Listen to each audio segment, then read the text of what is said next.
Hi wire workers and jewelry makers. I have been thinking about doing this class for a while, and since I'm starting to feel better, I figured now's a good time. I will be honest, my cough is not completely gone yet, so I might still be coughing. I apologize ahead of time.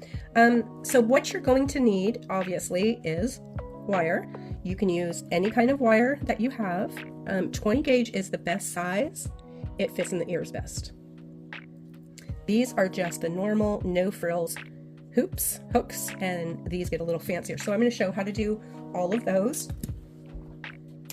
I may do this in all separate classes, so the video isn't quite as long, but we'll see. So you're going to need, if your wire is really curled up, you're going to need some silicone or nylon pliers. You're going to need some flush cutters, round nose, 6-step or something like this that you can wrap around, chain nose, and if you are using dead soft wire, it would definitely help to use a chasing hammer and a bench block. Rulers are helpful when you get down to the fancier ones. So let's get started with the super easy, just regular hook. Now the one thing that you want to think of when you're doing these is, what are you hanging from it?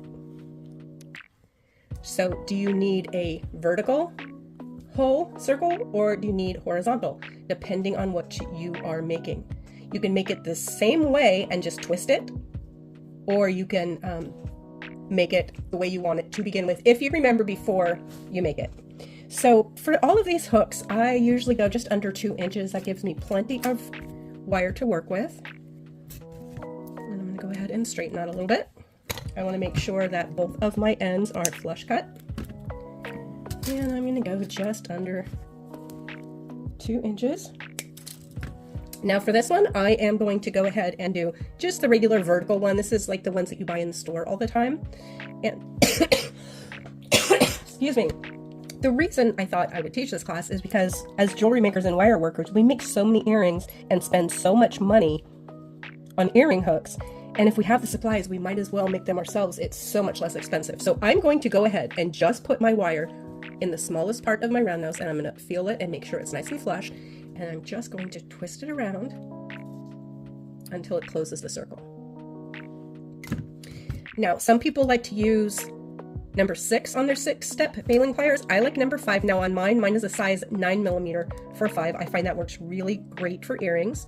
So here's my number 5. I'm going to go ahead and stick my wire in there, and I do it just so that the circle that I made is touching number 6. And then I just push this all the way around. There we go. And then I usually give this just a little bit of a bend. And if you have metal files, that's great because you want to smooth this out. If you don't have a metal file, you can use an emery board. That works fine also.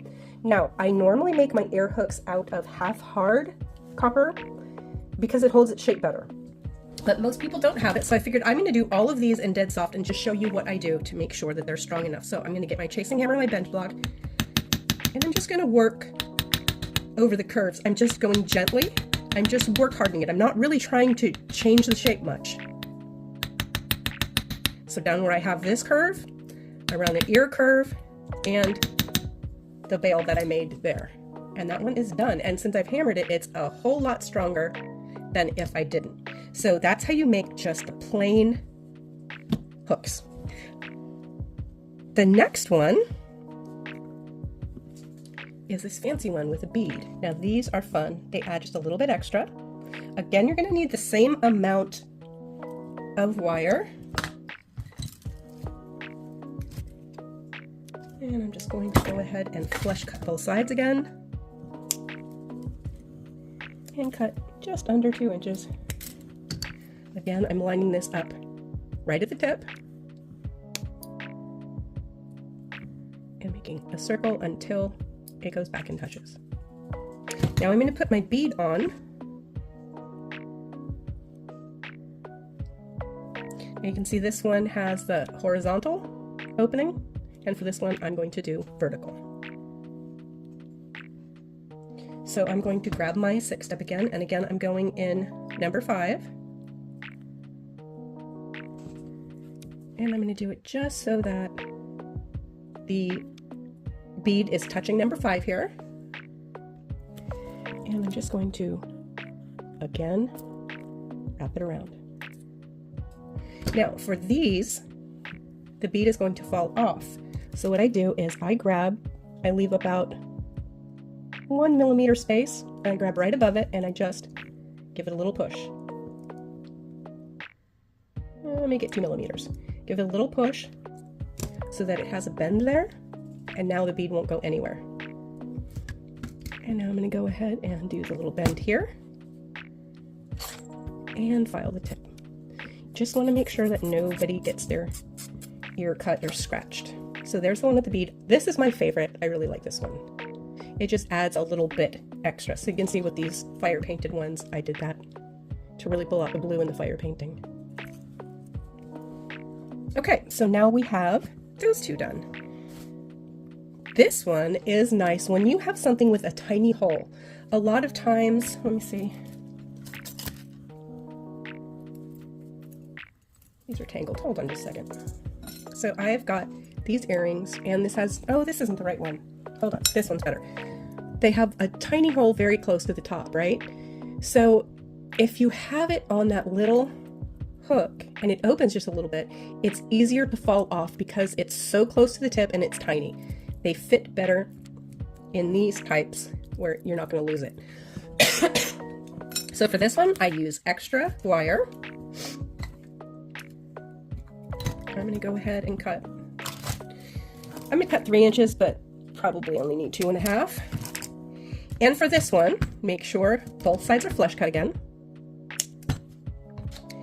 And I'm going to grab the tip and I'm going to make a little bend, not quite closed, but you can see it's not just halfway. It goes just a little bit more. So we've got a nice little hook to catch that.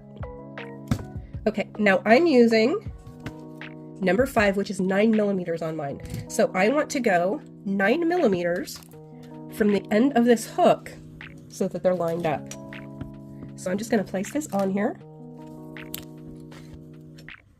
right at 9 millimeters, and then I'm going to mark it. And that's where I want my bend. Okay, so this is the hook where it's going to bend. So now I need to make this part right here. So I'm going to grab my round nose and I'm going to grab right on that mark and I'm going to push down. And right where that bend is, I want to fit my round nose right in that bend. And I'm going to turn.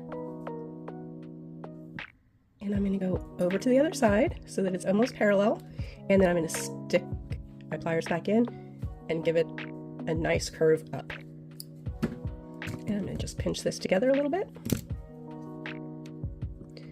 Now I am going to put this on number 5. And I'm just going to wrap it around and lock it in place. Bent it while I was working on it, so straighten it up. And the Sharpie will come right off. I'm going to go ahead and I want this to be parallel with the ground. So it was kind of facing up. Now it's parallel to the ground. It's straight across. Give this a flush cut and a little bit of a bend. And again, a quick file. This one you don't really need to hammer it too much because it's kind of held in place, but I do want to just get this part up here and maybe a tiny bit there. Okay, and there's the second one. So I am already at 12 minutes. I think what I'll do is I'm going to end this one here with the 3 that we've done, and then I'll do the next 3 in another video. So I hope this was helpful. I hope you'll give it a try, and if you do, definitely tag me and show me how it worked. So thanks for stopping by, and I will try to get number 2 done in the next couple days.